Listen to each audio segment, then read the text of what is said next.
quel article proposer lorsqu'on est commerçant à la rentrée scolaire? Salut, je suis Big Boss Robot et bienvenue à la chaîne Big Réussite. Dans cette vidéo, nous allons parler de quel article on peut proposer lorsqu'on est à la rentrée scolaire. Comme tout commerce, chaque période a au moins un moment où les populations ont besoin de soit faire de la fête, soit faire des achats, soit préparer au moins quelque chose. Voilà pourquoi nous avons Noël pour les enfants, nous avons février, le 14 février pour les amoureux. Après, nous avons la période de mars qui est la période des stockages ou des promotions de la mode. Après, on rentre dans la fête de Pâques, puis après fête des mères et autres, jusqu'à ce qu'on se retrouve aussi à la rentrée scolaire.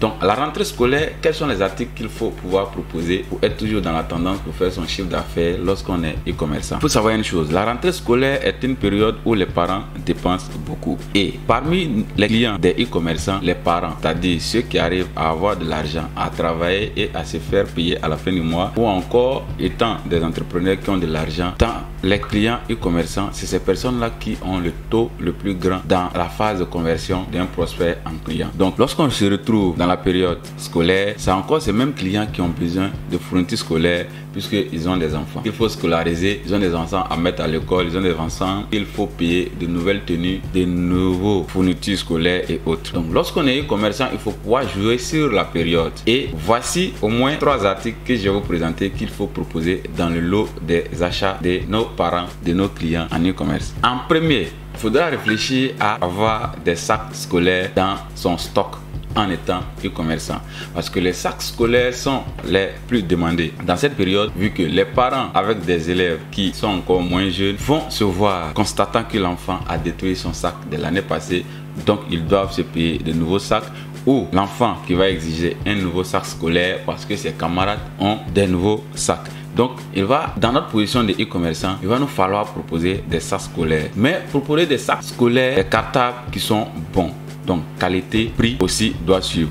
Donc, vous devrez faire du checking sur le marché local ou sur le marché international tel que Alibaba ou AliExpress. Avoir des sacs, les tester, les toucher vous-même et vous convaincre s'ils sont bons ou pas, afin de les proposer à vos clients, les parents qui sont dans votre base de données, pour qu'ils puissent les acheter. En deuxième position, les sacs de goûter. Tous les enfants qui vont à l'école pour la première fois, que ce soit de la maternelle jusqu'au CP1, généralement les parents leur font des goûters qu'ils mettent dans leur sac. Donc il faut des sacs de goûter que vous pouvez proposer aux différents parents pour que ces enfants puissent avoir des sacs de goûter où les parents peuvent mettre de la nourriture, de la boisson fraîche ou encore des goûters, des sandwichs et autres, pour que l'enfant puisse avoir de quoi à manger à chaque fois qu'il est en classe. En troisième position, nous avons les gourdes. Vous pouvez aussi proposer des gourdes pour les parents d'élèves qui va permettre aux parents de mettre de l'eau dans la gourde, de donner à l'enfant qui pourra avoir de l'eau à sa portée étant en classe. Voilà 3 produits que vous pouvez proposer étant e-commerçant dans cette période scolaire. En bonus, je pourrais dire peut-être vous pouvez proposer des fournitures scolaires si vous êtes en collaboration avec un libraire. Mais cette année, comme j'ai un ami libraire, il m'a dit il est un peu difficile de faire des packages de fournitures scolaires et les proposer. Il faut avoir la liste des fournitures par classe avant de le faire. Donc il est encore plus judiciable de laisser les libraires s'en occuper cette année afin de pouvoir vendre leurs livres. Parce que si vous derrière faites une proposition, un bundle, un package par classe et que la classe dans laquelle l'enfant va, on lui propose autre chose que vous n'avez pas mis dans le package, les parents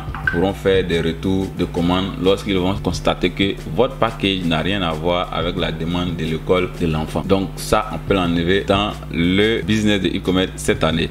Mais vous pouvez vendre le reste, tels que des ardoises électroniques, tels que des jouets éducatifs et plein d'autres choses que vous pouvez proposer. Même si vous avez pu avoir quelqu'un qui peut vous confectionner des tenues scolaires, soit par école ou comme en Côte d'Ivoire ici, la tenue la plus en vogue, la plus demandée, c'est les 1000 carreaux pour les filles et les kakis pour les enfants. Si vous avez pu avoir un styliste qui vous a confectionné cela, vous pouvez aussi proposer cela dans les articles à vendre pendant une entrée scolaire. Merci, j'espère que cette vidéo vous a été utile et restons connectés. Pour ceux qui ne sont pas encore abonnés, abonnez-vous à la chaîne afin qu'on puisse se partager des idées en e-commerce, en entrepreneuriat, en business en ligne, en intelligence artificielle et aussi en motivation. C'était Big Boss Robot. À bientôt pour une autre vidéo.